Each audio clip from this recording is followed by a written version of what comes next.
Alors évidemment, nous ne pouvons pas commencer cette conférence sans évidemment transmettre nos pensées émues, nos condoléances aux familles des victimes des attentats de Paris, mais nous rappeler aussi que chaque jour, des hommes et des femmes meurent dans le monde, victimes d'attentats en zone de conflit. Donc c'est à toutes les victimes que nous adressons, aux familles de toutes les victimes, pardon, que nous adressons nos plus sincères condoléances. Alors, très rapidement, quelques mots sur European Muslim Network, puisque certains parmi vous ne connaissent pas notre réseau. Donc, European Muslim Network est un groupe de réflexion dont l'objectif est principalement de stimuler une meilleure compréhension et une expertise de l'intérieur aussi sur toutes les questions liées aux enjeux de la présence musulmane en Europe. Alors, nous sommes 35 membres en provenance de l'Europe entière, de la Russie à la France, en passant par l'Angleterre, le Danemark, l'Espagne, le Portugal. Et j'en profite pour saluer justement tous nos membres qui se sont déplacés depuis toute l'Europe, puisque nous nous réunissons pendant 2 jours en Assemblée Générale, où nous allons justement parler des questions liées au débat concernant notamment le phénomène de radicalisation. Voilà. Alors, European Muslim Network aspire évidemment à porter une voix nourrie d'une vision, fidèle aux principes islamiques, et puis avec des stratégies, des axes de travail, principalement à 2 niveaux. Donc nous sommes régulièrement en interaction entre le terrain, les associations musulmanes et surtout les institutions européennes. Donc l'idée, c'est vraiment de faire l'ascenseur entre le terrain et les institutions européennes, alors sous le format de séminaires, de conférences, de formations. Et puis un autre axe aussi, c'est la diffusion de nos écrits, le travail de nos membres, les réflexions de nos membres que nous diffusons dans les réseaux sociaux, sur nos pages Facebook, avec aussi la diffusion de ce que nous appelons les position papers, qui sont les positions de European Muslim Network sur un sujet d'actualité. Alors le dernier en date concerne justement un position paper sur les questions des migrations, où nous avons présenté l'analyse et la vision de European Muslim Network sur les questions liées aux réfugiés. Alors la première partie va être consacrée à un sujet évidemment d'actualité, un sujet sensible, la question des réfugiés, qui à mon sens sera probablement analysée à l'aune d'événements majeurs qui ont une répercussion mondiale et internationale en cette fin 2015. En effet, les violences terroristes, dites terroristes, les guerres, mais aussi le changement climatique, qui ont des liens de cause à effet direct sur ceux qui affluent en Europe aujourd'hui pour fuir les guerres, et ceux que l'on appelle aujourd'hui justement les réfugiés, les nouveaux réfugiés climatiques, qui afflueront par millions si rien n'est fait pour enrayer aujourd'hui le réchauffement climatique. Voilà, donc c'est de tout cela dont nous allons parler ce soir, avec la présence de 2 intervenants de taille, des témoignages avec Rachida Riahi, qui est une femme de terrain, une activiste humanitaire de l'association INEIA, et qui va vraiment apporter une analyse de l'intérieur, puisqu'elle est sur le terrain quotidiennement. Elle apportera un petit peu elle nous fera une présentation de ce qui s'est passé sur le terrain belge, mais aussi à Calais. Nous aurons aussi l'honneur d'avoir un réfugié syrien qui viendra parler avec son point de vue à lui de l'intérieur, et puis Massimo D'Alema, qui nous fait l'honneur et le privilège d'être parmi nous ce soir. Nous le remercions, et notre président Tariq Ramadan, qui nous fait aussi l'honneur et le privilège d'être parmi nous. Voilà, je vous remercie de votre attention, mais avant de commencer, une dernière information. Donc je vais tout de suite passer le micro à Kim Lecoyer. Donc Kim Lecoyer, qui est présidente de Karama Europe. Alors le temps qu'elle descend, je vais un petit peu présenter donc Karama Europe, qui est une association de promotion des droits des femmes. Karama Europe est la petite sœur de Karama, qui est née aux États-Unis et qui est présidée par le professeur Aziz El Hibri. Et donc Karama lance un projet aujourd'hui inédit en Europe, une formation concernant l'intervention professionnelle, un projet de formation inédit à la médiation auprès des familles musulmanes, qui s'adresse donc à toutes les personnes qui s'intéressent à cette question, donc travailleurs sociaux, éducateurs, imams, théologiens, donc toutes les personnes intéressées par cette formation sont priées de se diriger vers elle. Pour s'inscrire, si vous étiez intéressé, il y aura des folders. Donc je cède la parole à Kim, qui est doctorante à Gand, islamologue et psychologue social de formation, et qui est aussi présidente de Karama Europe. Voilà, je vous remercie. Nous vous remercions encore de votre présence chaleureuse. Je vous souhaite une excellente soirée. Salam alaikum à toutes et à tous. Je te remercie, Malika.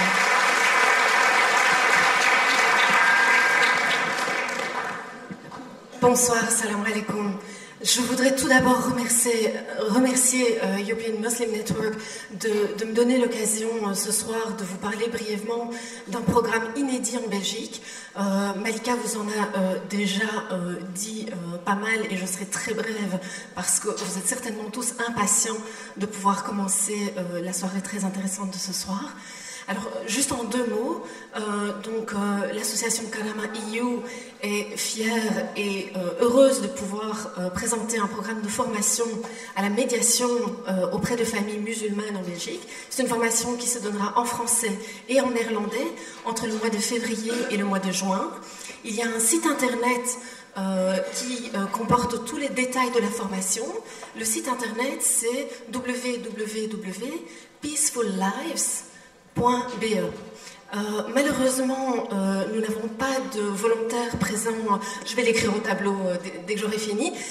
Nous n'avons pas de volontaires présents ce soir pour répondre à vos questions, mais vous pouvez vous adresser au stand des scouts Les Héritiers. Il y a une feuille sur laquelle vous pouvez laisser vos coordonnées pour qu'on reprenne contact avec vous et qu'on réponde à vos questions.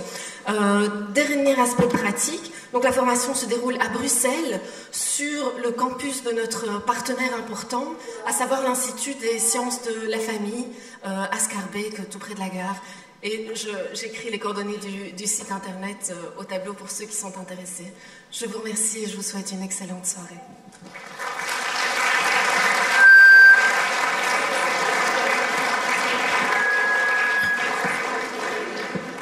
Il fait du bruit quand je le pose.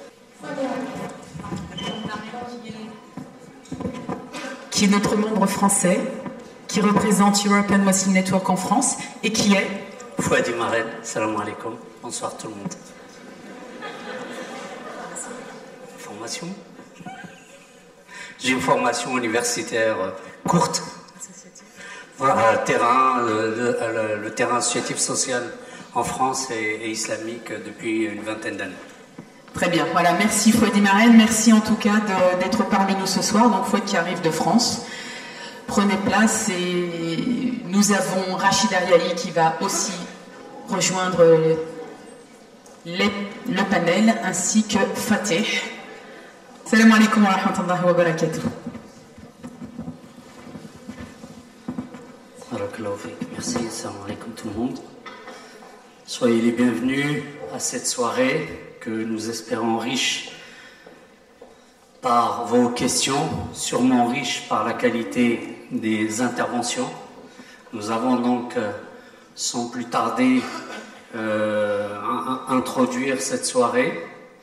Donc la thématique des réfugiés, une thématique qui a été décidée par le groupe donc EMN il y a plusieurs semaines, avant que des événements dramatiques surviennent et qui réorientent le débat d'une manière très générale et profonde parfois, beaucoup superficielle, mais on en parlera ce soir avec nous. En présence, que nous remercions beaucoup, donc, Monsieur Dalema, qui est avec nous ce soir, donc, qui est le président de la Fondation européenne d'études, la Fondation d'études progressistes et européennes, qui est aussi ex-premier ministre d'Italie. Et c'est un homme aussi qui est engagé sur plusieurs dossiers, il est dans plusieurs espaces européens. Et donc c'est avec plaisir que nous l'accueillons ce soir. Et nous sommes heureux de l'avoir avec nous pour pouvoir débattre de questions aussi sensibles, certes, qui est celle des réfugiés, mais avec l'actualité, elle a aussi, cette question des réfugiés, elle a d'autres extensions. On reviendra sur cette question-là. Présent aussi avec nous, professeur Tariq Ramadan, que vous connaissez pour la plupart d'entre vous, donc qui est président de notre groupe EMN, European Muslim Network, et qui est islamologue, et qui est aussi essayiste, qui essaie de travailler beaucoup sur la réflexion de l'islam entre texte et contexte. Donc personnalité qui est aussi bien connue dans le monde musulman que non musulman. On aura le plaisir de l'entendre sur cette question. Et aussi avec nous, donc, notre frère, je suis désolé, et notre sœur, Karim. Donc, sans plus tarder, la thématique des réfugiés, effectivement, comme vous le savez, avant les attentats, c'était une question prédominante, aussi bien au niveau européen que dans les médias, parce que tout simplement, on ne pouvait pas rester insensible à un mouvement aussi important de gens qui fuient la guerre, qui fuient les souffrances. Et malheureusement, la question des réfugiés n'est pas une question qui va s'arrêter aujourd'hui. Donc, selon les estimations du Haut Commissariat des réfugiés, il y a une progression assez importante qui est due à des crises, à des guerres, à des conflits. Les gens fuient à cause de la guerre, fuient à cause des problèmes climatiques. Et il y a aujourd'hui, on estime, jusqu'au dernier chiffre de 2014, près de 60 millions de réfugiés dans le monde, ce qui n'est pas rien.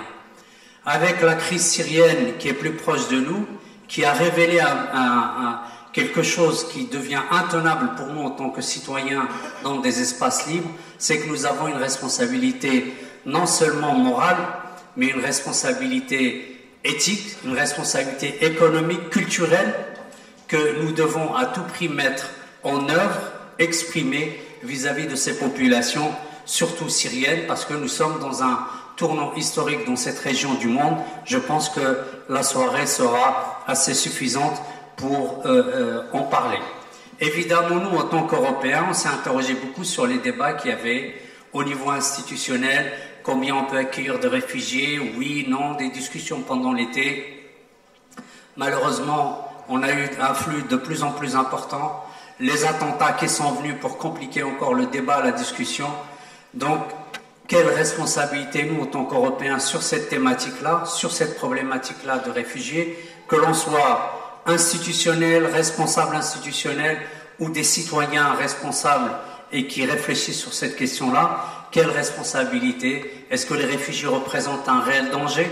Est-ce qu'ils sont un danger pour la stabilité de notre continent? Pas du tout, quand on sait que dans d'autres continents, le nombre de réfugiés est de plus en plus important, et on l'a remarqué, des études aussi le prouvent, que beaucoup de réfugiés dans certains pays fuient vers les pays limitrophes qui souvent sont aussi pauvres, à tel point qu'on a classé par exemple l'Éthiopie parmi le 5e pays au monde qui reçoit les réfugiés de par le monde. Donc sans plus tarder, pour venir un peu à la discussion entre cette thématique choisie au départ et l'actualité d'aujourd'hui, nous vous proposons la formule suivante de ce soir, c'est que nos deux intervenants prendront la parole pour une dizaine de minutes. Ils échangeront entre eux sur quelques questions. On aura après les témoignages et le débat directement avec vous. Donc sans plus tarder et ne pas trop monopoliser la parole parce que vous n'êtes pas venus pour moi ce soir, je laisse la parole à M. D'Alema Massimo, que je remercie d'avance.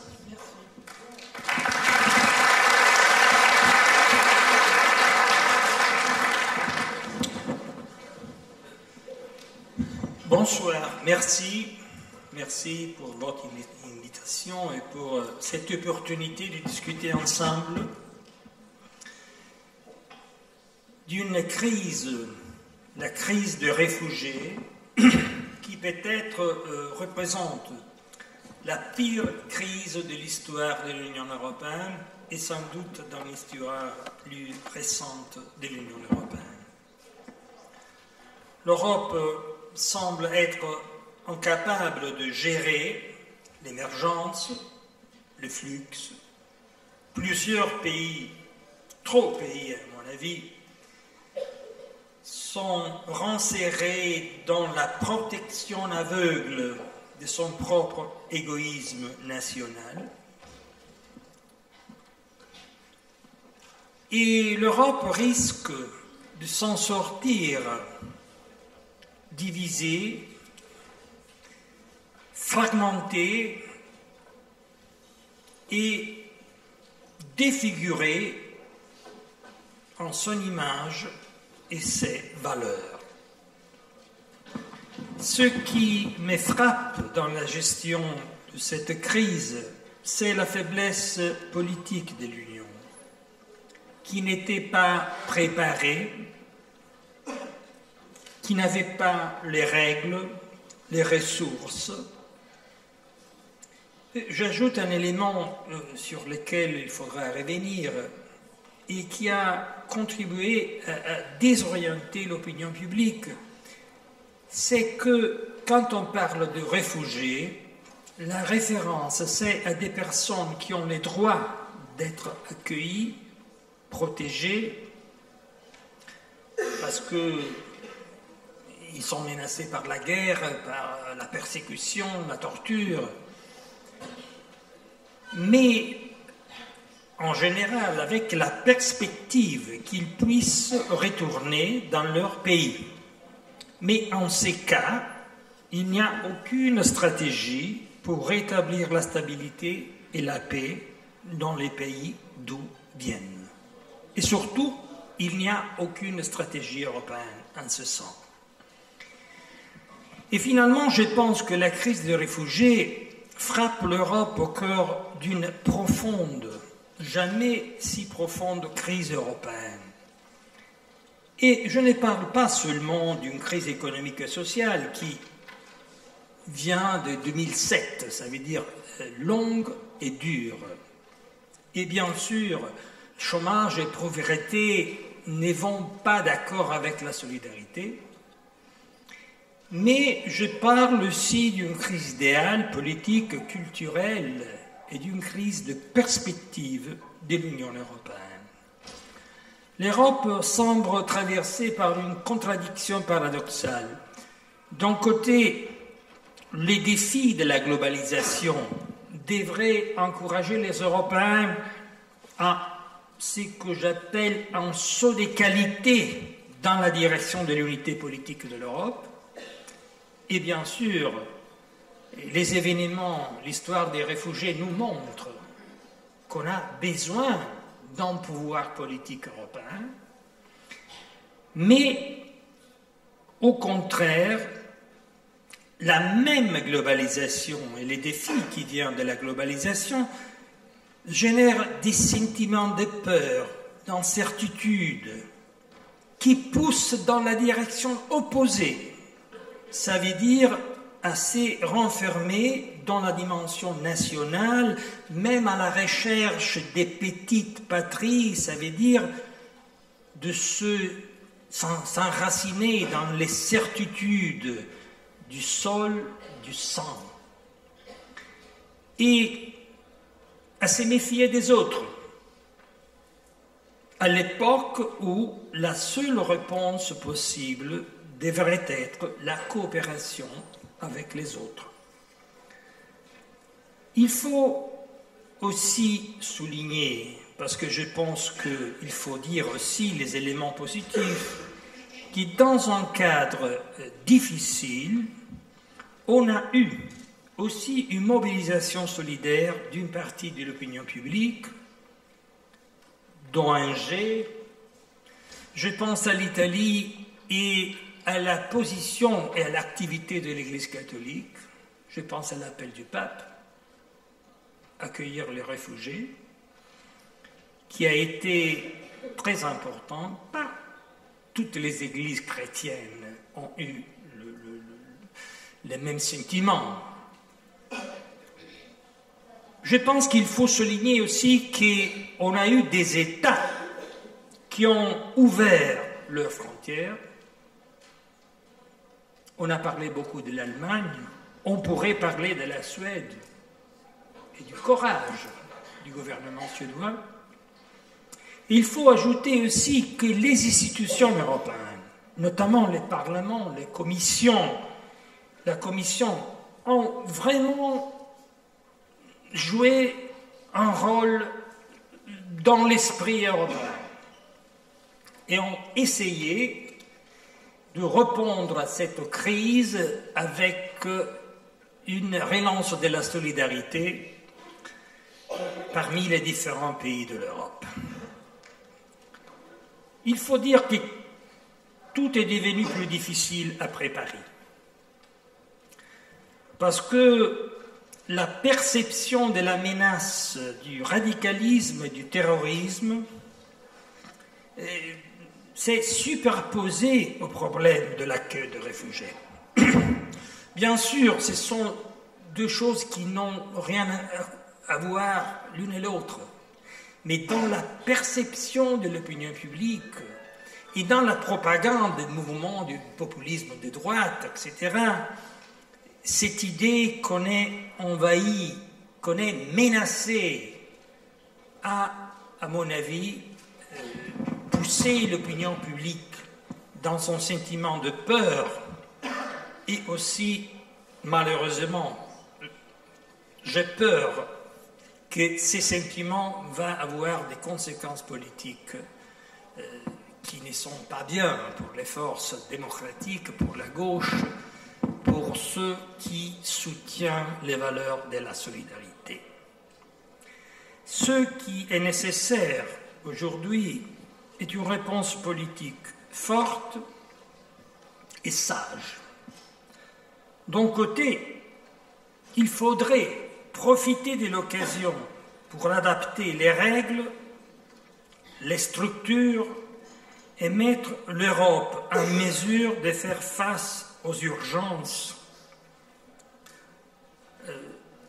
Je pense que tout le monde a compris que le traité de Dublin, cette idée que le problème des réfugiés c'est un problème national, ce sont des règles du siècle passé vis-à-vis des urgences dramatiques générées par des guerres, par des conflits, par des millions de réfugiés. L'Europe doit profiter de cette occasion dramatique pour changer les règles, pour créer des structures capables d'être en mesure de faire face à ces défis qui, à mon avis, peuvent se proposer dans le futur. Au moins, il faudra harmoniser les critères d'asile.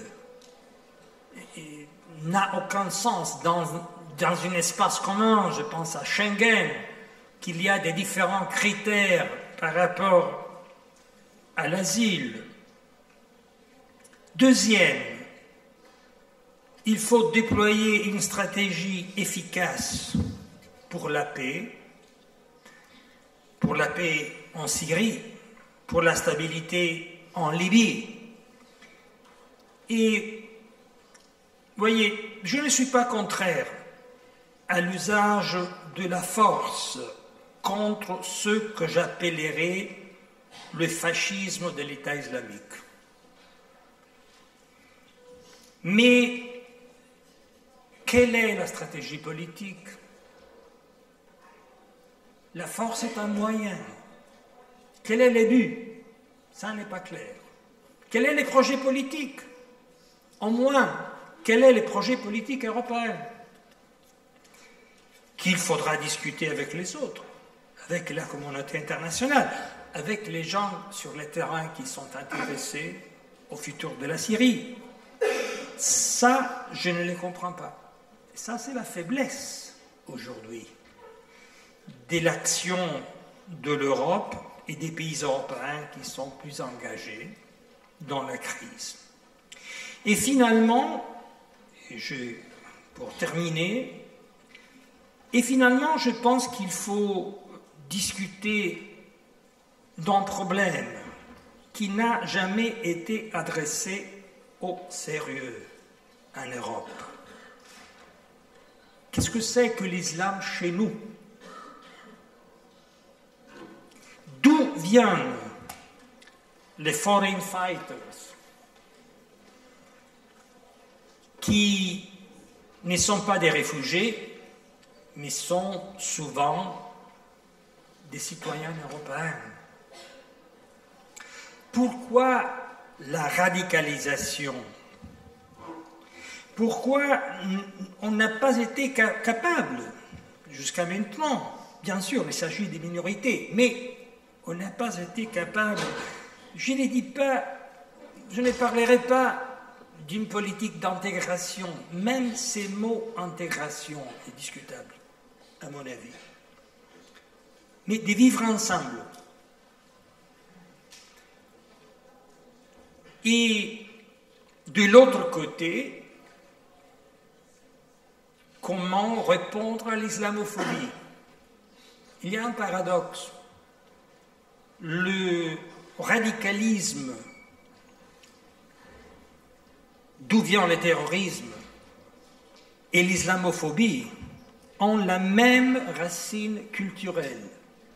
Ça veut dire que l'islam est violence. Ça, c'est l'idéologie des terroristes. Ça, c'est l'idée de l'islam qui ont les Européens islamophobes. Mais le temps est venu, à mon avis, d'un combat culturel. Aussi, dans ces domaines, bien sûr, il y a une dimension sécuritaire, mais on ne peut pas réduire ce défi à la dimension sécuritaire. Il y a une dimension culturelle, religieuse, politique et sociale. Je ne pense pas qu'à l'origine de la radicalisation, il y a l'inégalité sociale. Serait une réponse simpliste, à mon avis. Mais bien sûr, il est beaucoup plus facile de recruter dans la marginalité sociale, dans la pauvreté, dans le chômage. Il y a quand même un lien. Mais cette lutte culturelle, politique, sociale, il faut la conduire ensemble. Et à mon avis, c'est surtout à vous, à nos concitoyens musulmans, d'être en première ligne, parce qu'il s'agit de vous. Parce que les premières victimes de la radicalisation sont les musulmans. Je dis toujours que c'est à nous, avant tout, de répondre avec fermeté, de façon dure, à la barbarie de l'islamophobie, et c'est à vous, en première ligne, de répondre à la radicalisation et à la haine. Ça, je pense, c'est un peu la façon de se partager le travail, et c'est une idée pour ouvrir le débat. Merci. Merci bien, Monsieur Massema. Donc, sans plus tarder, je vais passer la parole au professeur Tariq Ramadan sur cette problématique réfugiés, Europe. Quelle responsabilité face à l'évolution de cette question aujourd'hui?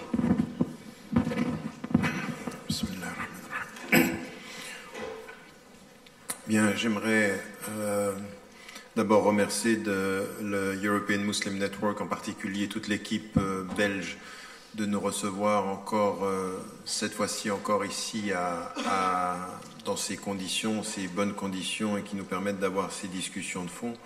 Remercier de l'organisation de ce soir, et en même temps en espérant que ça nous renvoie les uns et les autres à nos responsabilités respectives de là où nous nous trouvons, parce que je pense que cette question des réfugiés, cette question de la politique européenne, il faudra qu'à un moment donné, il faut désormais qu'on se rende compte en tant que citoyen. Quand je dis nous, c'est tous les citoyens, c'est-à-dire que c'est tous les citoyens européens, qu'on soit beaucoup plus engagés sur la question de la politique européenne, parce que on se rend compte de la bureaucratie qui peut être la réalité à Bruxelles. On se rend compte que souvent des décisions sont prises sans véritablement notre engagement. Et donc nous sommes en train de regretter qu'il n'y ait pas de politique européenne, mais il y a peu de conscience européenne chez les citoyens. À partir d'un certain moment, il faut qu'on la nourrisse et qu'on se rende compte que nous avons un rôle à jouer.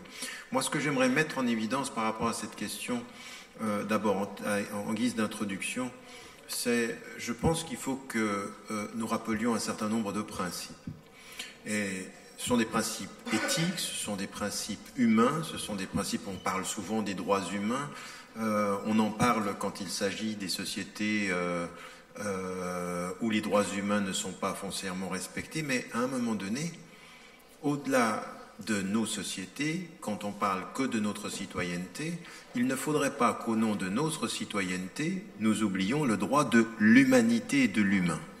Et ça veut dire, première position de principe, c'est qu'il en va de la dignité des hommes, et les réfugiés qui quittent leur pays, qui quittent la guerre, qui quittent les bombes, ont des droits, et le premier, c'est le droit à la dignité. Nous avons le devoir de l'accueil. Ça, c'est une position de principe qui est forte, parce que qu'on continue à dire, et c'est vrai, on s'aperçoit que les premiers réfugiés qui ont pu quitter la Syrie ou qui ont pu quitter l'Irak se sont réfugiés par la force des choses dans les pays avoisinants. Mais à un moment donné, ça nous revient à nous, en Europe, et donc il y a une position de principe à avoir. Le premier principe, c'est les réfugiés, quand ils fuient des bombes, quand ils fuient la mort, nous avons un devoir moral de recevoir les personnes et de lutter contre nos peurs, du discours qui peut être xénophobe et qui va jouer là-dessus. Donc il y a une position de principe, et cette position de principe, il faut qu'on aille loin, parce que moi je trouve formidable le mouvement qui à un moment donné a suivi ce que vous avez mis en évidence, l'Allemagne, et puis la position qui a été de dire il faut les accueillir. Mais la source de cette énergie, de cette bonne énergie émotive, c'est une photo. Et l'instrumentalisation et l'usage d'une photo. Mais avant cette photo, il y a 2300 personnes qui meurent dans la mer et ça ne nous émeut pas. Il y a eu combien d'enfants comme cet enfant Aliane qui sont morts et ça ne nous a pas émus. À partir d'un certain moment, c'est la conscience citoyenne qui se dit mais attendez, il faut qu'une image nous touche pour que nos consciences se réveillent au niveau du droit humain, c'est-à-dire de recevoir ces gens-là. Saluer l'émotion, c'est quand même s'inquiéter sur le manque de conscience politique. C'est quand même, parce que je veux dire, on l'a eu à un moment donné, on s'est même ému quand le bateau a échoué. Même l'ancien président de la Commission européenne s'était rendu à Lampedusa. Lampedusa, mais ça devrait être la façon dont les choses se sont passées, ont continué à se passer avant. C'est un drame de la conscience européenne. C'est pas l'Italie, c'est nous tous. C'est pas possible d'accepter ça. Et donc, à partir du moment où on pose des principes, il faut qu'on les pose de façon claire. Deuxième des éléments, quand on travaille au niveau politique, quand on travaille dans les institutions européennes ou quand on travaille dans les institutions nationales, on s'aperçoit d'une chose, on a un vrai problème avec la terminologie. Et comment est-ce qu'on définit les gens? Qu'est-ce que c'est qu'un réfugié? Qu'est-ce que c'est qu'un migrant? Comment est-ce qu'on détermine un réfugié politique d'un réfugié économique? Pourquoi un réfugié politique aurait plus le droit qu'un réfugié économique quand rien ne marche dans le pays, quand il y a la pauvreté, quand il n'y a plus de dignité parce qu'il n'y a plus d'emploi et que quelqu'un fuit son pays parce qu'il y a la corruption et la mort? À partir de quel moment l'un est légal et l'autre devient illégal? Et ça aussi qu'il faut parce que dès que vous posez la question de principe, vous posez la question de la terminologie, parce qu'on le sait. La terminologie, ça vous fait entrer, ça peut être inclusif comme exclusif. Ceux qui hier étaient des terroristes et qui deviennent aujourd'hui des gens qui libèrent leur pays, et le contraire, ceux qui hier étaient des gens qui libéraient le pays. J'ai mis récemment sur Facebook cette photo de Ben Laden que le Independent en Angleterre nous présentait comme celui qui était l'ami qui libérait. Je veux dire, ah ouais, d'accord, 93. 22 ans plus tard, c'est le pire. Il faut le tuer et on doit danser à New York quand on le tue. On danse à New York quand on le tue. En 93, c'était notre allié, il allait libérer l'Afghanistan. Donc les termes changent. Mais si on a des principes, il faut déterminer de qui parle-t-on. Et à partir de quand un réfugié, on le considère. Et je pense que dans le jeu des institutions, qui sont parfois liées à la question politique, eh bien, nous avons la première résistance est terminologique. De qui parle-t-on et pourquoi en parle-t-on comme ça? Pourquoi en parle-t-on comme ça? Pourquoi parfois c'est un immigré? Pourquoi c'est un immigré économique? Et qu'est-ce que c'est qu'un légal et un illégal? Ceux qui sont à un moment donné, on dit il faut qu'on arrête de parler de légal et d'illégal, il faut qu'on parle de gens sans papier, c'est-à-dire qu'à un moment donné, ils n'ont pas de papier, comment on fait? Toute cette terminologie-là, il faut également faire attention parce que Parce que quand on voit ce qui se passe au Moyen-Orient, quand on voit ce qui se passe en Afrique et quand on voit l'immigration, à un moment donné, moi je suis troublé, je veux dire éthiquement, quand on fait d'un réfugié économique quelqu'un qui est un bandit. C'est un clandestin, c'est un bandit. Et quand on voit les conditions de là qu'il fuit, je dis, attendez, c'est pas une double peine ça? C'est la peine de son pays et puis la peine d'être un bandit ou de le criminaliser, parce que la criminalisation de la migration, c'est un problème aussi. Donc il faut qu'on parle de tout ceci, ça me paraît aussi important. Les politiques ne nous ont pas toujours aidés. La confusion politique ne nous a pas toujours aidés, parce que parfois on joue sur le mot quand on n'a pas de vision claire des choses. Donc rendre confuse la terminologie quand il n'y a pas de vision claire en termes de politique, ça on connaît aussi, oui, le temps de pouvoir retomber sur ses pattes. Troisième des choses que je voulais mettre en évidence, Fouad mettait en évidence que le thème a été choisi avant ce qui s'est passé à Paris et ce qui s'est passé à Bruxelles. Mais il y a une chose aussi qui est très importante, on s'en aperçoit, c'est que les choses, il ne faut pas les confondre, mais il faut garder des connexions entre ces idées. Il y a une vraie réalité entre la question des réfugiés, de la migration, et la question de la violence, et la question aujourd'hui de ce que vous avez mis en évidence, la question de l'islam, de la place de l'islam, de la radicalisation, ce qu'on appelle la radicalisation, de l'extrémisme violent. Mais ça va même plus loin, avec la conférence qui se passe à Paris. À un moment donné, il faudra aussi qu'on questionne nos politiques économiques de dévastation du monde, et qui font qu'à des moments donnés, les catastrophes vont aller dans le sud, et que de le sud, on revient vers le nord. Tout ça, donc, il ne faut pas tout confondre, mais il ne faut pas tout séparer. Ces politiques de la séparation et de la fragmentation du discours, c'est un problème, parce qu'on ne sait plus comment aborder ces questions de façon sur le long terme, parce que le problème du temps politique national, c'est qu'il y a une incapacité à percevoir le temps long. Je veux dire, vous pouvez vous asseoir avec des politiques, quand vous les écoutez sur le temps long, ils sont tout à fait d'accord. Mais les enjeux de la prochaine élection font qu'on ne peut même pas penser ça. C'est-à-dire, le temps politique interdit aux politiques de penser le temps long d'une vraie volonté politique de changer les choses. Et donc, on a des politiques qui sont gentils en théorie, contraints en pratique. Contraints en pratique, c'est-à-dire quand vous voyez, j'étais hier dans le sud de la France, je discute avec des politiques, je dis mais la peur, elle vient des prochaines élections. Si je dis ce que je vous dis là d'un point de vue public, je suis sûr de perdre les prochaines élections. Parce qu'aujourd'hui, le mouvement va dans un autre sens. Le déplacement du curseur sur la droite fait que, voilà. Eh bien, ça aussi, il faut qu'on se pose des questions. Rapidement, ce que j'aimerais... Donc ça, c'est mes éléments d'introduction. Position de principe extrêmement claire, il faut l'avoir vraiment fermement. Mais ça, c'est là où les citoyens sont importants. À partir d'un certain moment, il en va de notre dignité citoyenne de considérer la dignité humaine de ceux qui viennent. Et que si moi, au nom de ma citoyenneté, je devrais déshumaniser ceux qui viennent pour protéger mes intérêts citoyens, ma citoyenneté ne vaut pas grand-chose. Elle ne vaut que le statut qui me protège et non pas le statut de la dignité que nous partageons. Et puis ensuite, bien entendu, ce que je mettais en évidence comme deux autres points. Donc, il y a dans cette crise des réfugiés quelque chose qui est la crise en aval. C'est-à-dire, qu'est-ce qui fait les conséquences. Et je commence par les conséquences parce que ça nous vient à nous, puis ensuite il faut remonter. Et ce que je mettrai en évidence ici, c'est que ce que vous avez mis en évidence, c'est un vrai problème en Europe. Quelle est la politique européenne en matière d'accueil ? C'est-à-dire qu'on fait entrer des pays dans l'Europe, on voit la Grèce qui est exposée, l'Italie qui est exposée, et le discours qui est en train de ressortir, c'est de dire, attendez, vous savez ce qu'on va demander à la Grèce, c'est ce qu'on va demander à l'Italie, c'est plus de sécurité, et donc il faut... Mais c'est même pas ça. Quand vous écoutez le discours des néoconservateurs aux États-Unis maintenant, c'est de demander à l'Europe d'affermir les frontières internes à l'Europe pour qu'on les empêche de rentrer encore davantage, pour pas qu'il y ait un effet d'aspiration de la migration.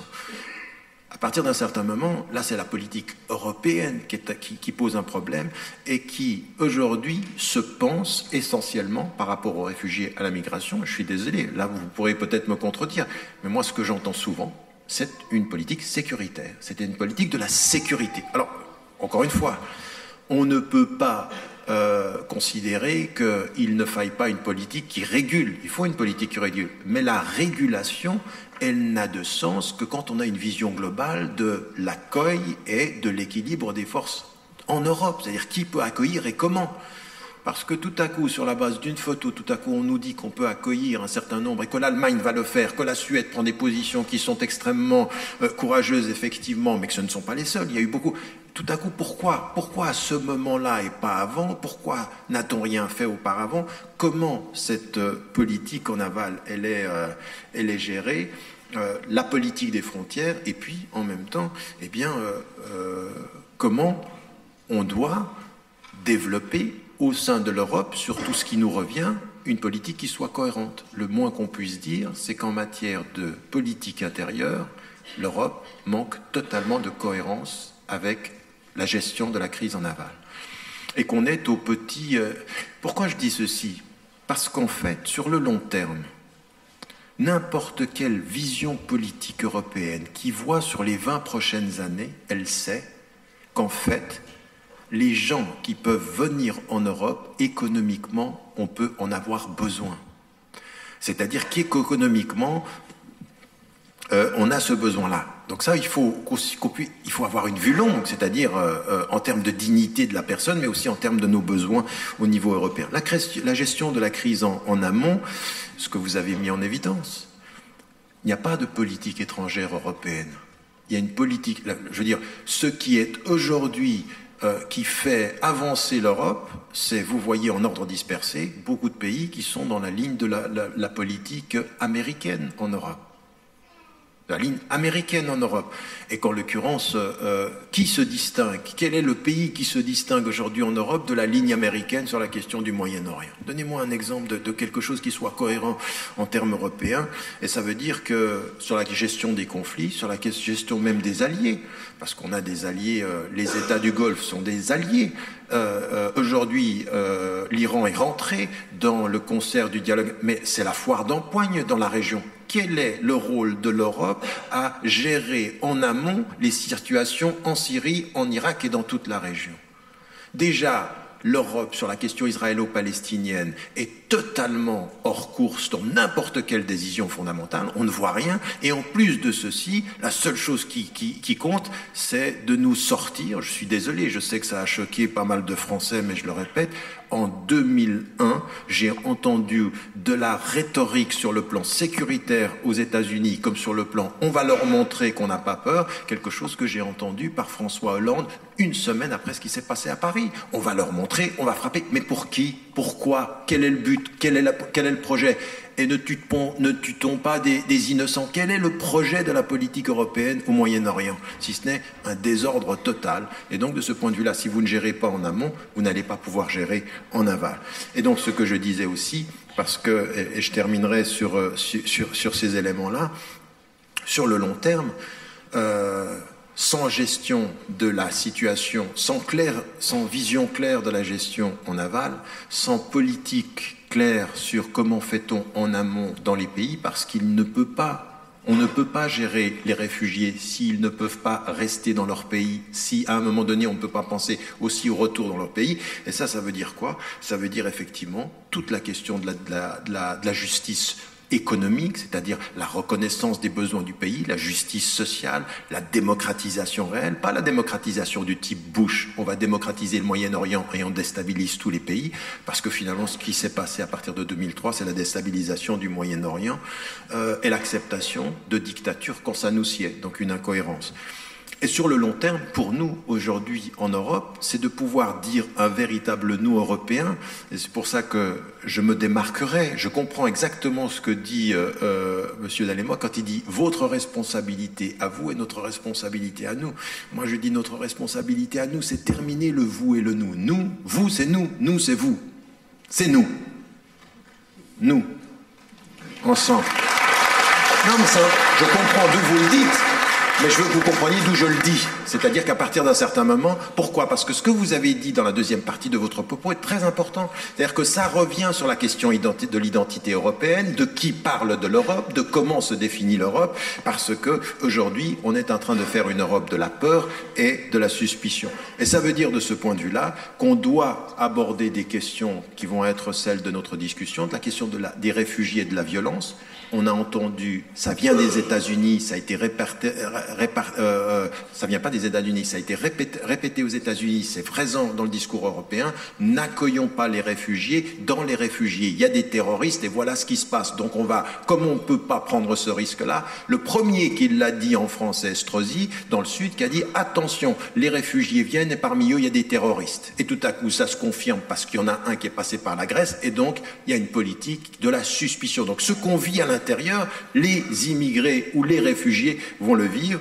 La question des réfugiés et de l'islam, ça c'est ce que vous avez mis en évidence, et la place d'Europe dans le concert des nations sur ce discours-là, ça ce sont des choses sur lesquelles il faut que nous soyons engagés. Un, je le répète, sur la question des principes. Deux, sur la question de la cohérence. Et la troisième des choses, aujourd'hui, on a besoin de politiques qui soient courageux et qui voient sur le temps long et non pas le temps des élections. En fait, la quadrature du cercle, c'est celle-ci. N'importe quelle décision politique cohérente, aujourd'hui, qui aurait le courage de prendre des positions de ce dont on est en train de parler ce soir, est en fait impopulaire dans les prochaines élections. Donc en fait, il faut... La quadrature du cercle, c'est comment est-ce que j'ose prendre des positions politiques impopulaires et qui pourtant sont justes du point de vue éthique, moral et politique. Aujourd'hui, où sont les politiques qui peuvent dépasser cette quadrature du cercle? J'en vois pas. Ou alors on fait autre chose que de la politique.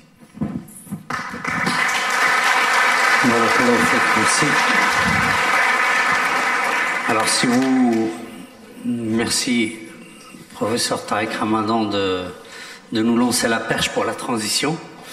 Si vous le permettez, monsieur Dalema, on peut bien convenir qu'il vous a interpellé sur la responsabilité européenne, sur ce que vous avez déjà dit sur la non-clairvoyance d'une politique étrangère européenne et sur la responsabilité même des acteurs politiques. Pourrait-on vous demander de réagir à cela ou à ce que monsieur Ramadan a évoqué pendant son intervention avant de lui donner le micro à son tour? Merci. Bon, je voudrais dire que je partage beaucoup des critiques envers la faiblesse de l'Europe et l'absence d'une initiative européenne. Et on pourrait dire aussi les responsabilités du passé, ça veut dire la complicité de l'Europe avec les dictateurs dans les mondes arabes. Et je ne suis pas l'Europe. Je pourrais parler du mouvement politique que je représente, de mon expérience politique. Je suis pour une Europe plus active pour la paix.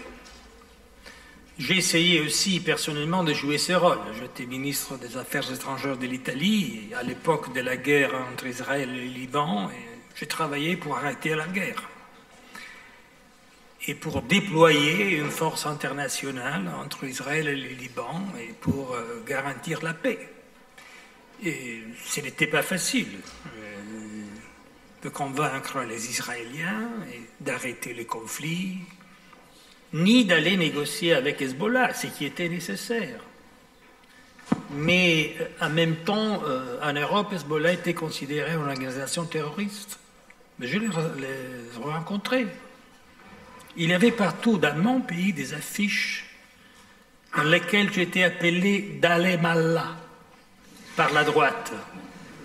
Oui, c'était la lutte pour la paix. Et il faut aussi payer des prix politiques. Il faut dire au moins que ce que l'Europe a décidé sur les biens qui sont produits dans les territoires occupés, ça a été un premier pas des courages politiques. Et la réaction d'Israël qui a décidé d'exclure l'Europe des colloques de paix, d'un côté arrogante, de l'autre côté ridicule, parce qu'il n'y a pas de colloques de paix. Mais quand même, ça montre que pour la première fois, dans les dernières années, l'Europe a montré une position qui est cohérente avec les valeurs européennes, Il faut faire plus, je suis d'accord. Tout à fait d'accord. Il faut rechercher, laisse-moi dire en tant qu'Italien, qu'on a, dans la Méditerranée, on a sauvé des milliers de femmes, des enfants, des gens avant la photo. Avant la photo, nous après, avant. Et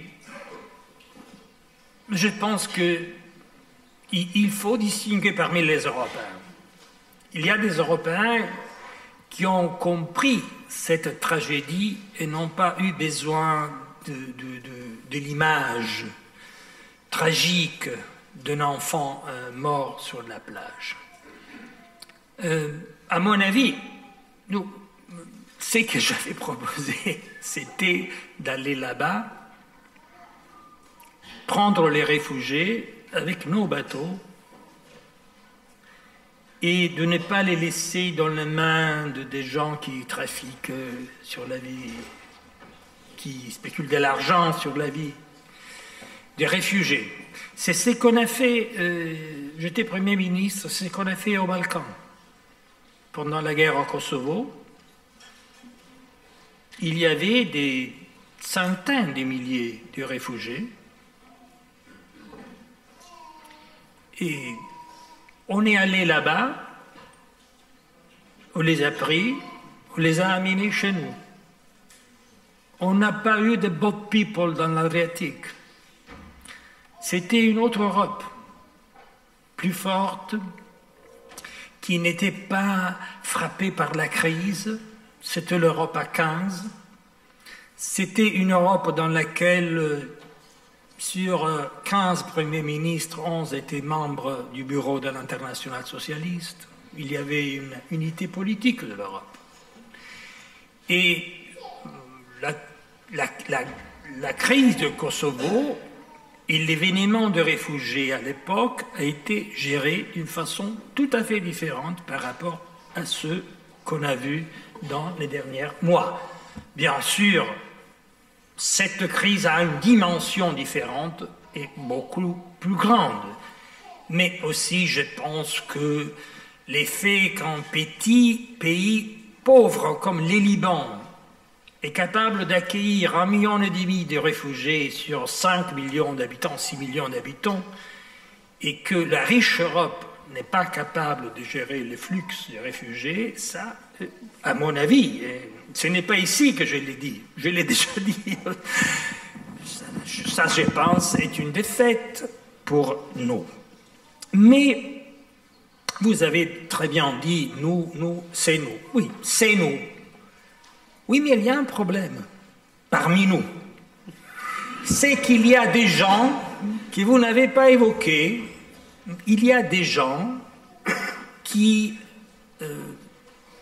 massacrent, qui prennent les homosexuels et les lancent du balcon, qui massacrent les femmes au nom de l'islam. Et parmi nous, ceux qui sont musulmans devraient souffrir ce problème de façon tout à fait particulière. C'est ça que je voulais dire. Non que, je le sais bien, on est ici parce qu'on est nous. Mais entre nous, laissez-moi dire,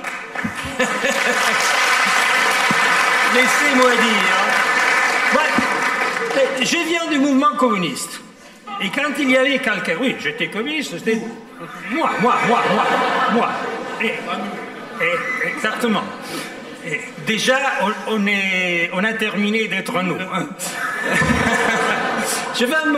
Et quand il y avait des gens qui opprimaient les autres ou les tuaient au nom du communisme, ça, c'était pour moi une tragédie.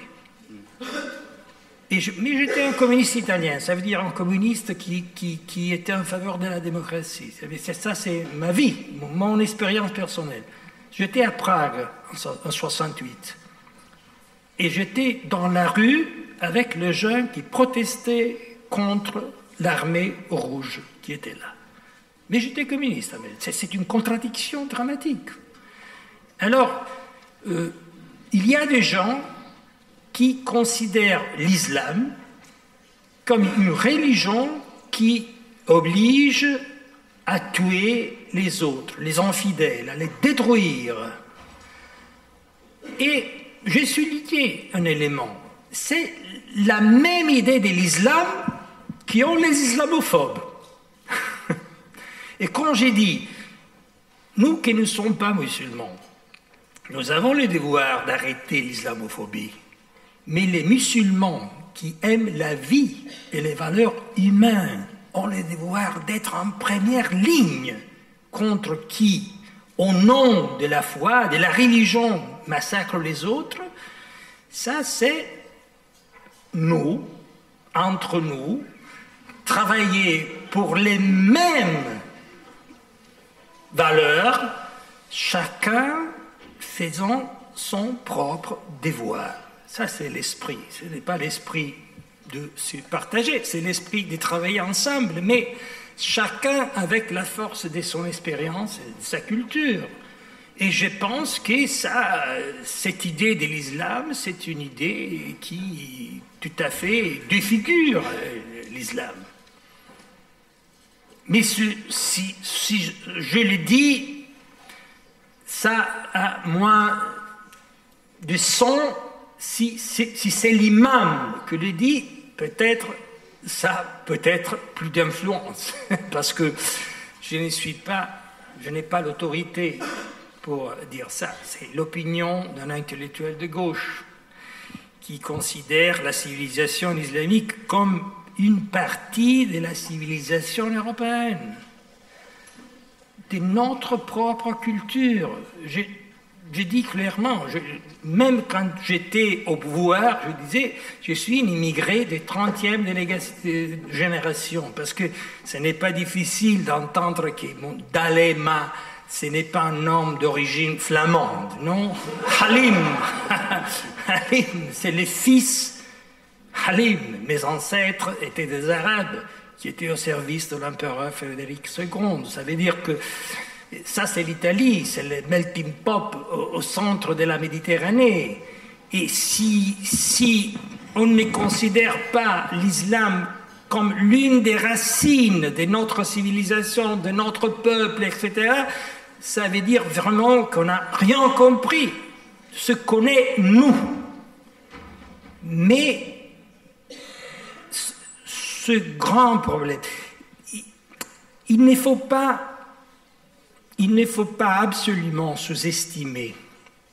Je suis très critique envers l'Occident et je pense que l'Occident aussi a des responsabilités. Je pense que la guerre en Irak a été déstabilisante. À mon avis, la gestion de l'après-guerre, ce que les Américains ont fait après, a été parfois pire de la guerre. Les sentiments d'humiliation, d'exclusion des sunnites, etc., a donné une base au mouvement radical, sans doute, je le sais. J'en ai discuté avec eux. J'étais dans une petite délégation de l'Internationale socialiste à Bagdad, juste après l'occupation américaine. On a rencontré Bremer. Il nous a expliqué qu'il allait dissoudre l'armée irakienne. Je lui ai dit, vous allez créer, mon ami, 300 000 chômeurs avec les Kalachnikov. Ça, c'est pas la fin de la guerre. Ça, c'est le début de la guerre. C'était la vérité, en réalité. Mais en même temps, je pense que dans les mondes musulmans, il y a les terroristes, mais il y a aussi une zone grise. Qu'au nom d'une critique parfois juste à l'Occident, ne font pas ce qui devrait être fait contre la pensée radicale, contre les fondamentalismes, on l'appelle comme ça, on pourrait discuter de ces mots, mais on s'entend entre nous. Et je pense que si cette zone grise ne se mobilise pas contre le fascisme, parce que je l'appelle fascisme, le fascisme de l'État islamique, ça va rendre beaucoup plus difficile aux Européens qui ne sont pas droites, qui ne sont pas islamophobes et qui vraiment voudraient une idée de l'Europe ouverte, multiethnique. Ça va rendre beaucoup plus difficile notre vie commune et notre vie. Alors, ça c'est un problème. Pas pour dire nous et vous, mais pour dire que vous, un intellectuel musulman, européen, avec l'autorité et les prestiges que vous avez la possibilité de faire beaucoup en ce sens et de mobiliser une large partie du monde musulman européen dans une réponse politique, culturelle, religieuse, qui est très importante. Surtout parce que, je suis d'accord, on ne peut pas laisser seulement à la dimension sécuritaire cette lutte. Et plus que nous agissons sur le terrain de la culture et de la politique, et moins il est nécessaire de faire sur le terrain sécuritaire. Ça, c'est mon idée. Merci.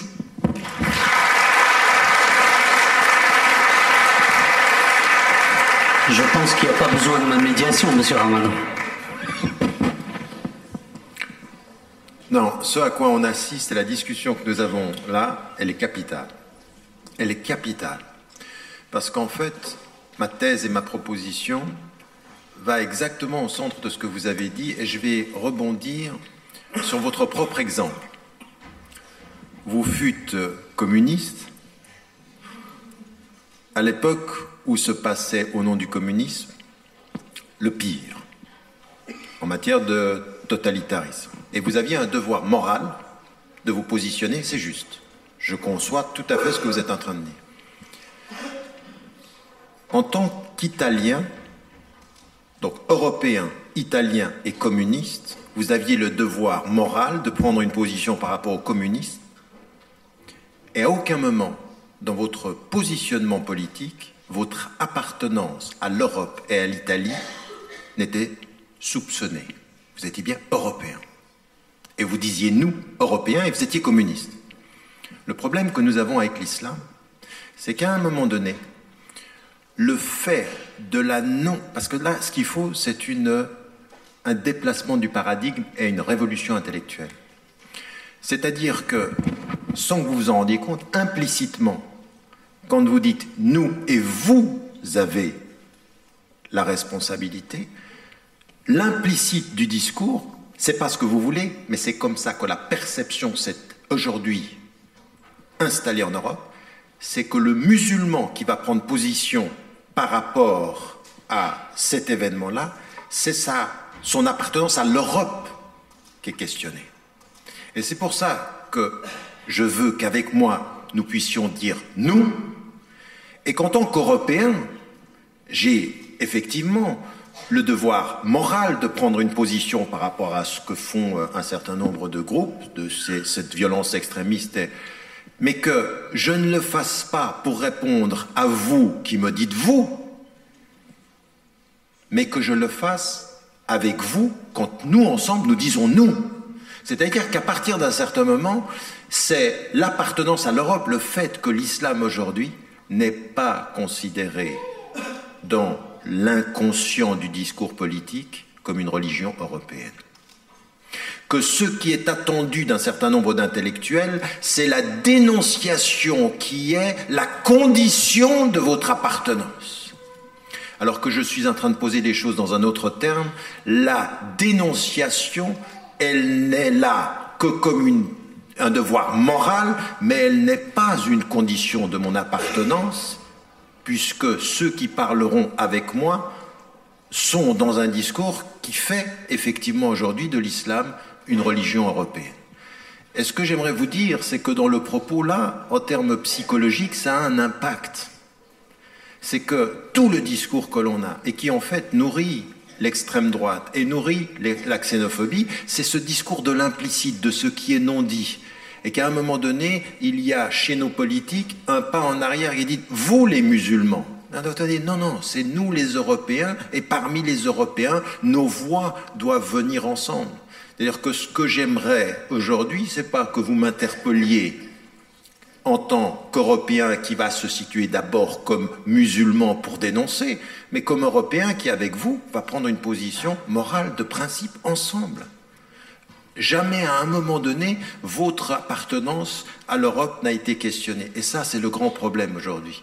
C'est-à-dire qu'au nom d'un discours, parce que ça fait quand même 25 ans pour ce qui me concerne, mais on est combien ici, systématiquement, on doit prendre une position par rapport à l'extrémisme, prendre une position par rapport au littéraire, et c'est tout le temps la même chose, tout le temps. Mais l'implicite de ce qui n'est pas dit, c'est votre appartenance est suspectée parce que eux ils remettent. Et c'est pour ça qu'on n'a pas de politique claire de ce point de vue-là. Aujourd'hui, c'est pour ça que j'ai dit nous. Quand je viens ici et que je vais parler, par exemple, de ce qui se passe par rapport à, je dis avec vous, vous et moi, on doit voir les deux faces de la pièce. Ceux qui disent ça n'est pas religieux, c'est co-politique, nous trompent. Ceux qui disent c'est co-politique, c'est co-religieux et c'est pas politique, nous trompent. C'est les deux.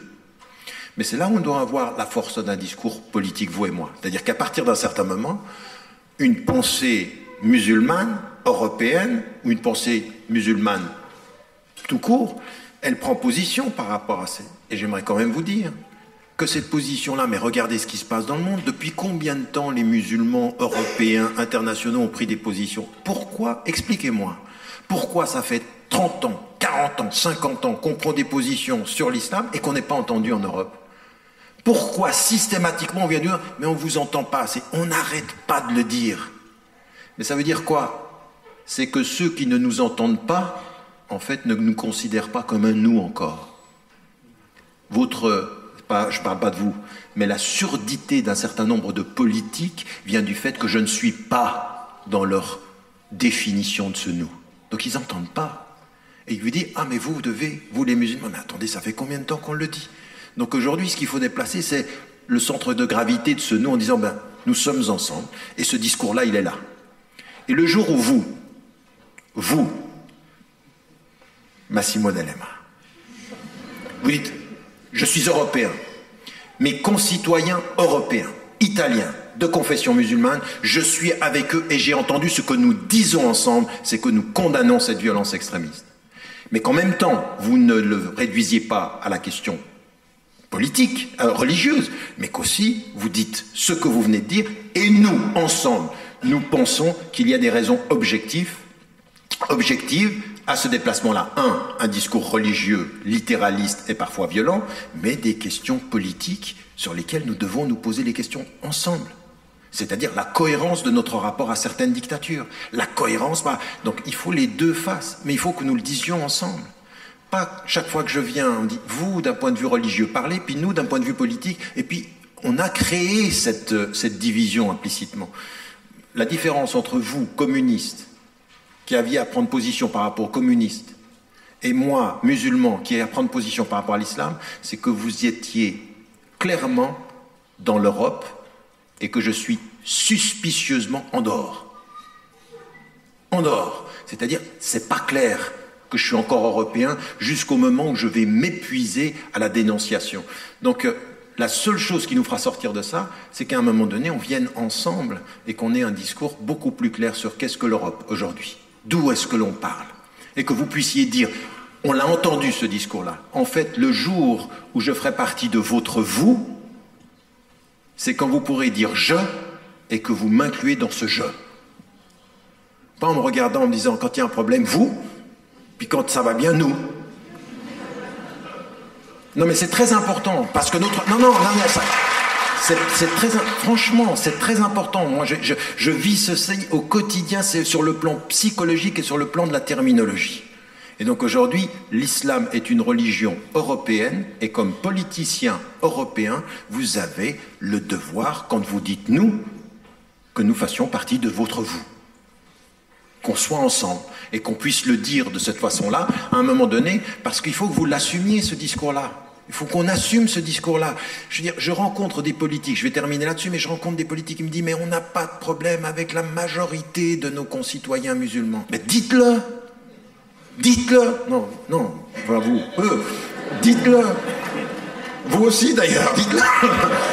Mais c'est important, on n'a pas de problème. C'est-à-dire qu'aujourd'hui, et tout ce que vous entendez de la majorité de vos concitoyens musulmans, c'est non, on n'en veut pas de ça. Mais on va aller plus loin, on va aller plus loin. Est-ce que vous avez le courage?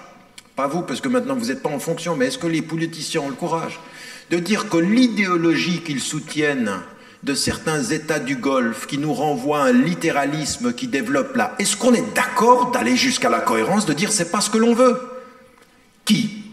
Donnez-moi un exemple d'un politicien européen en charge, en fonction, qui a eu le courage de dire clairement la coopération économique avec les États du Golfe, nous en avons besoin, l'idéologie qui est produite par l'État, nous la refusons et nous voulons un islam européen nourri. Qui l'a dit? Clairement, publiquement. On n'a pas... Donc à partir d'un certain moment, ben, qu'on le dise. Alors nous, quand on le dit, je veux dire, je vais terminer là-dessus, mon propre gouvernement Genevois, quand j'ai pris position par rapport à l'Arabie Saoudite, quand ils sont en visite officielle, m'a demandé de me taire un peu parce que c'était pas le moment. Sarkozy est parti en Arabie Saoudite pour saluer l'islam modéré. Voilà où on en est. Voilà où on en est.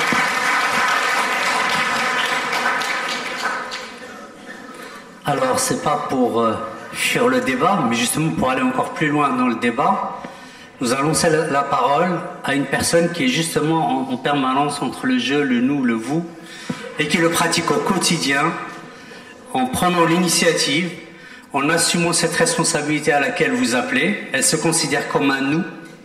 Et donc c'est pour ça que c'était important d'avoir un témoignage de terrain qui exprime des réalités musulmanes très majoritaires dans cette Europe qui se construit, à laquelle il contribue, autour desquels il n'y a pas forcément assez d'éclairage pour montrer qu'un autre monde est possible avec nos nouvelles réalités. Ils n'attendent pas qu'on leur dise, ils n'attendent pas qu'on leur donne des médailles. Donc je vais donner la parole à Rachida Riahi pour justement une intervention de 10 minutes sur cette réalité qu'elle vit tous les jours. Et après elle, on donnera donc la parole, témoignage à Fateh. Salam alaikum. Voilà, ce soir, je remercie Eumène de m'avoir invité, en tout cas pour parler du terrain. Ce qui a précédé était très intéressant. Pourquoi? Parce qu'on revient de nouveau au même discours de se justifier en tant que musulman et pourquoi... moi, je ne suis pas politicienne du tout, donc je parle avec mon cœur. Donc si je choque, j'en suis désolée d'avance. Les gens qui me connaissent savent que... Voilà. Bref. Donc, moi, ce qui se passe en tout cas au niveau des réfugiés, sur le terrain, ça n'a rien à voir avec les politiciens, ni avec les musulmans. Ce qui me touche le plus, c'est la catastrophe humaine qui se vit au quotidien. Ce qui me met en rage, c'est la politique étrangère de la Belgique, catastrophique, et je n'ai pas peur de le dire, notre gouvernement a foiré. Notre gouvernement et l'Europe, désolé monsieur D'Alema, avec tout le respect que j'ai pour vous, ils ont complètement foiré avec les réfugiés. Pourquoi? Ce qui arrive aujourd'hui était prévisible. Il y a déjà, je vais dire, avec la connaissance, en tout cas géopolitique et ce qui se préparait, on pouvait déjà le prévoir il y a 8 ans.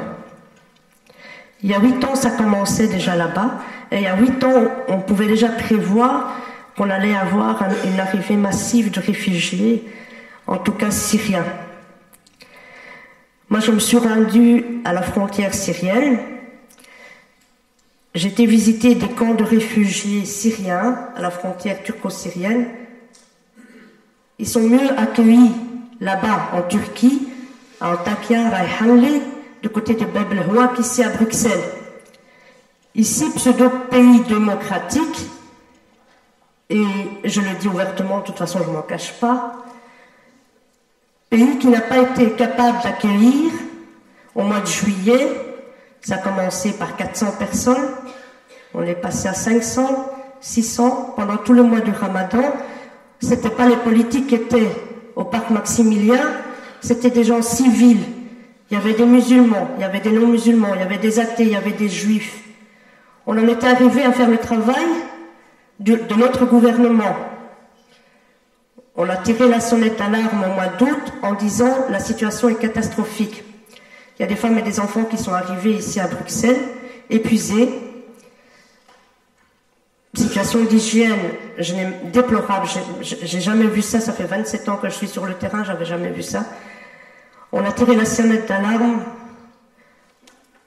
quand au parc Maximilien, on n'avait pas uniquement des réfugiés syriens.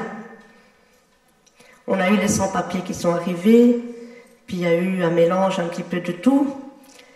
Et il y a eu une pseudo-coordination, pseudo je dis, parce que moi je l'ai déjà dit haut et fort, les plateformes de tout genre qui se créent, qui récoltent des fonds et qui sont guidées comme des pantins par les politiques, on les a subis durant tout l'été, jusqu'au moment où cette même plateforme a décidé de lever la tente. Alors qu'au début, fin juin, quand les premiers réfugiés sont arrivés, c'était déjà fin juin, c'était les citoyens qui étaient là, c'était les citoyens qui étaient sur le terrain, c'était ni la plateforme, ni les politiques, ni qui que ce soit, ce sont des gens comme vous et moi qui avaient été touchés par la situation, qui ont vu des femmes enceintes arriver, qui ont vu des petits bébés arriver, et qui se sont mobilisés, qui ont apporté les premières tentes, qui ont commencé à donner à manger. Ce pays a une politique de l'immigration catastrophique. Ce qui se passe sur le terrain, je ne vais plus parler de la politique parce que sinon je vais dire des choses qui ne sont pas bien. Mais je les pense, hein. Donc, ce qui se passe aujourd'hui, la situation des réfugiés, elle est catastrophique. Au parc Maximilien, il faut le savoir, il y a des femmes qui ont été violées. Il y a des structures, j'appelle ça des structures, mais en tout cas, il y a eu des approches de réseaux de prostitution qui ont approché les jeunes filles. Il n'y a personne qui s'est inquiété de ce qui se passe pour les femmes, pour les enfants. Il n'y a personne dans les politiciens qui s'est dit, wow, on a ce qu'on appelle les personnes fragilisées, des personnes âgées, épuisées, avec des pieds en sang, qui sont arrivés à Bruxelles. Bruxelles, capitale de l'Europe. C'est une honte. Moi, j'ai honte de dire que je suis bruxelloise par moment. Bruxelles, capitale de l'Europe, on a des gens qui arrivent, qui ne sont pas pris en charge directement. On a des citoyens qui arrivent, des médecins, des infirmières, qui commencent à donner les premiers soins. Et puis oui, il y a la première tente, Médecins du Monde, qui arrive. Puis on a une plateforme, belle plateforme qui s'est installée avec une coordination zéro. Avec des abus au sein même de cette même plateforme. Alors il y a des gens qui ne vont pas être d'accord avec ce que je vais dire. Moi j'ai vécu dans ce parc Maximilien, j'ai vu de l'intérieur, j'ai passé des nuits, j'ai passé des journées, on a parlé énormément avec les réfugiés, avec les femmes, on a essayé de créer un réseau entre associations. Et je mets ici vraiment en avant les associations qui se sont mobilisées pour venir en aide, pour s'organiser parfois même indépendamment de ce qui existait déjà sur place. Ce que j'ai déploré à Bruxelles, et c'est la première fois que je vois ça, on a vécu les réfugiés afghans, on a vécu les réfugiés iraniens, irakiens. J'ai jamais vu une catastrophe pareille. J'ai jamais vu un désordre pareil, un désordre humain. Ce qui est à Bruxelles n'est rien à côté de ce qui se passe en France. On est parti plusieurs fois à Calais et à Grande-Synthe. Ce qui se passe là-bas, j'ai même pas de mots. Il faut y aller pour le voir. C'est encore plus grave que ce qu'on a vécu ici. Et on ne peut même pas s'imaginer si on n'est pas sur place. Tous les soirs, donc à Calais, il y a eu beaucoup d'intimidation par le gouvernement français. Et donc, on intimidait les gens à l'intérieur. il y a eu des agressions, que ce soit par la force de l'ordre, par des personnes, on ne sait pas d'où elles sortaient. Et donc ces gens ont commencé à se disperser un petit peu partout autour de Calais. Et donc nous, on a essayé un petit peu de voir où ils se trouvent. Et on a découvert des camps. Et quand ils appellent ça la jungle, c'est vraiment la jungle. C'est vraiment une jungle. Et encore, je crois que dans la jungle, on sait où est le danger, on sait que c'est l'animal, on sait que c'est... Là, la jungle, c'est l'être humain entre eux. Moi, je propose aux gens d'aller voir là-bas parce que même si je veux décrire, je ne peux même pas décrire. Là-bas, on dort par terre, il pleuvait. À 2 fois, on est parti là-bas, il pleuvait. C'est des rats gros comme des chats qui couraient entre les jambes pendant qu'on distribuait les denrées alimentaires ou les couvertures. C'est moins de mobilisation, les gens ont très peur là-bas. Ils ne comprennent pas ce qui se passe, ils ne comprennent pas la situation des réfugiés, ils ne comprennent pas qu'est-ce qu'ils font là-bas. Et ce que je veux dire ce soir, c'est que je suis européenne, je suis belge, je suis marocaine, je suis musulmane, je suis une femme, je suis encore plus touchée en tant que femme, surtout par la situation des réfugiés femmes et enfants. Les femmes sont beaucoup plus... sont des victimes à la fois de cette migration qu'elles sont en train de vivre avec leur famille, ou même seules. Il y en a beaucoup qui viennent ici seules. Elles sont faibles face à des agressions, face à ce qui se passe avec leurs enfants.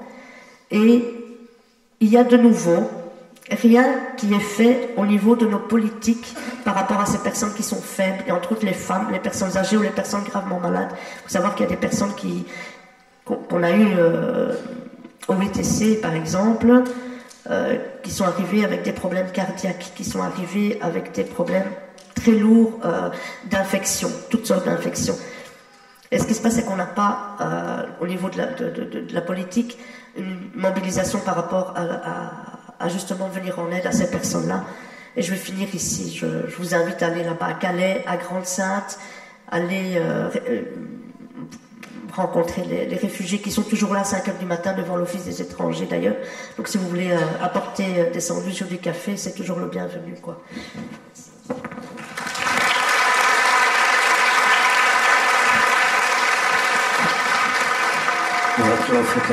Merci. Donc après avoir écouté les questionnements, les analyses globales et aussi une intervention sur la gestion de ce phénomène sur le terrain, il est important aussi pour nous ce soir d'entendre un témoignage qui n'est pas un simple objet d'analyse, c'est un être humain comme nous, une vie de famille comme nous, une sensibilité comme nous, des larmes et des joies comme nous, et qui sont parfois à côté de nous mais on ne les voit pas. Ou du moins on se contente de les voir qu'à la télé, ce que vient de nous dire Rachida. Donc sans plus tarder, je vais laisser la parole au témoignage de Fatia.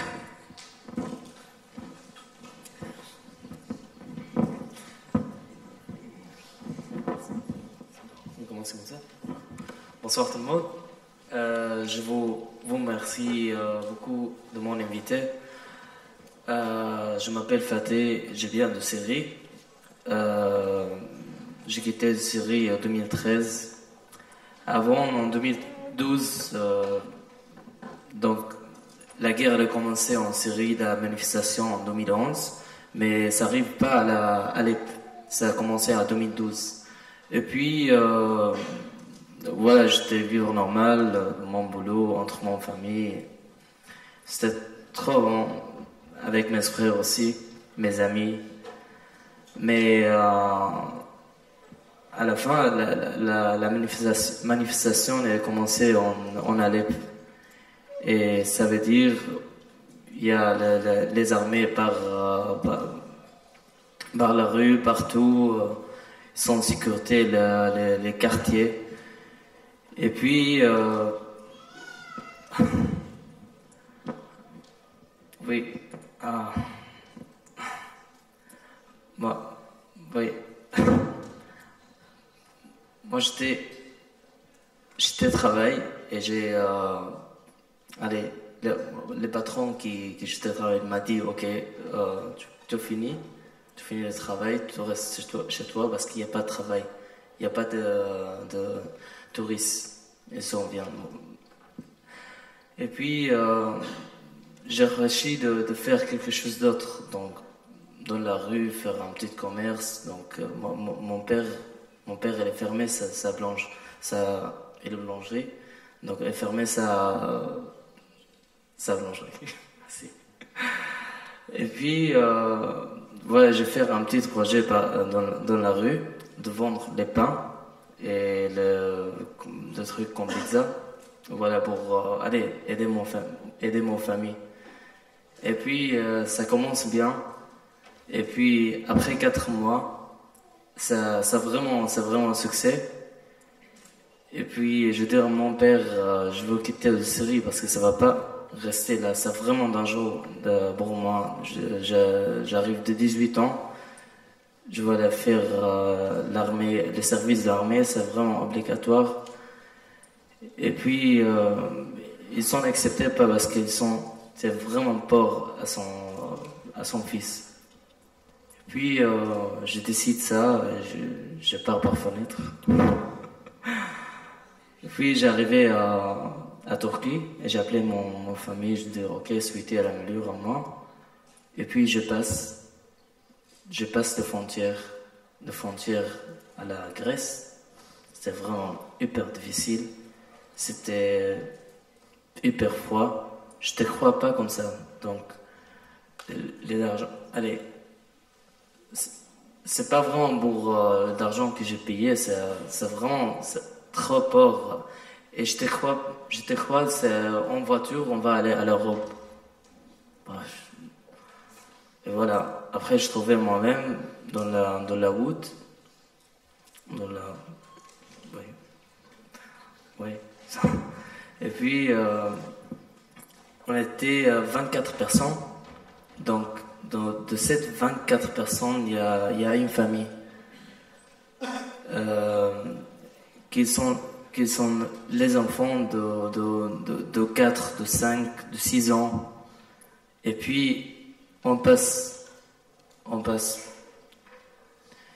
Les enfants, ils sont pleurés.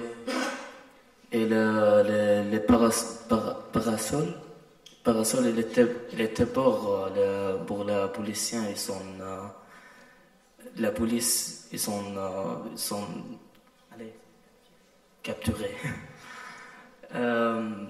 Voilà, les parasols disent ok, tu peux retourner à cette famille. Alors ils sont retour. On a commencé le chemin avec 17 personnes. Alors c'était à pied, c'était plus de 12 heures à pied. 12 heures, oui, plus.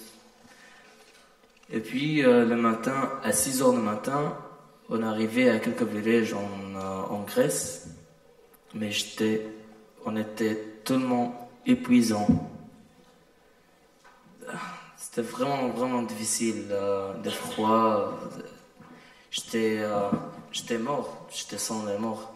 Comme la personne qui nous attendait dans cette village, il est en voiture. Comme je rentrais à cette voiture, je veux dire bonjour. Je touchais ça à la main et c'était vraiment le chaleur. Vraiment, je sens la naissance, je sens c'est une autre vie quoi. Après, on continue à Athina. J'ai resté là-bas seulement 1 semaine. Et puis, les parasols qu'il a pris d'argent de moi. Et puis, il fait les passeurs. Désolé de mon français. Les passeurs. Merci.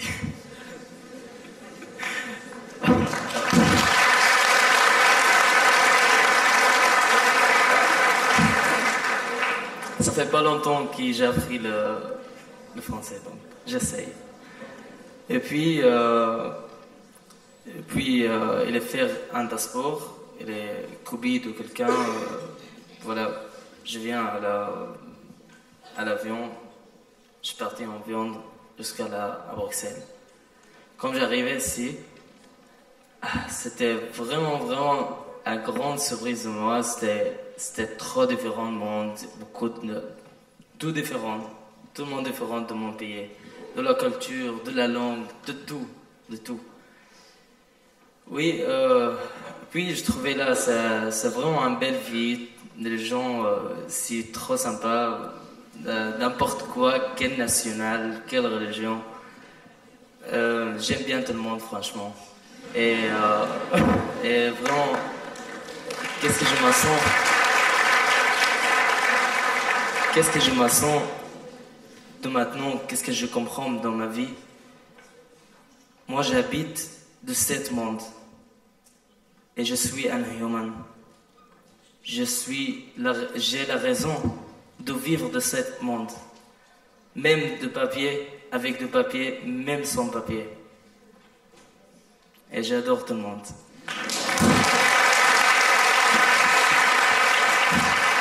شكرا.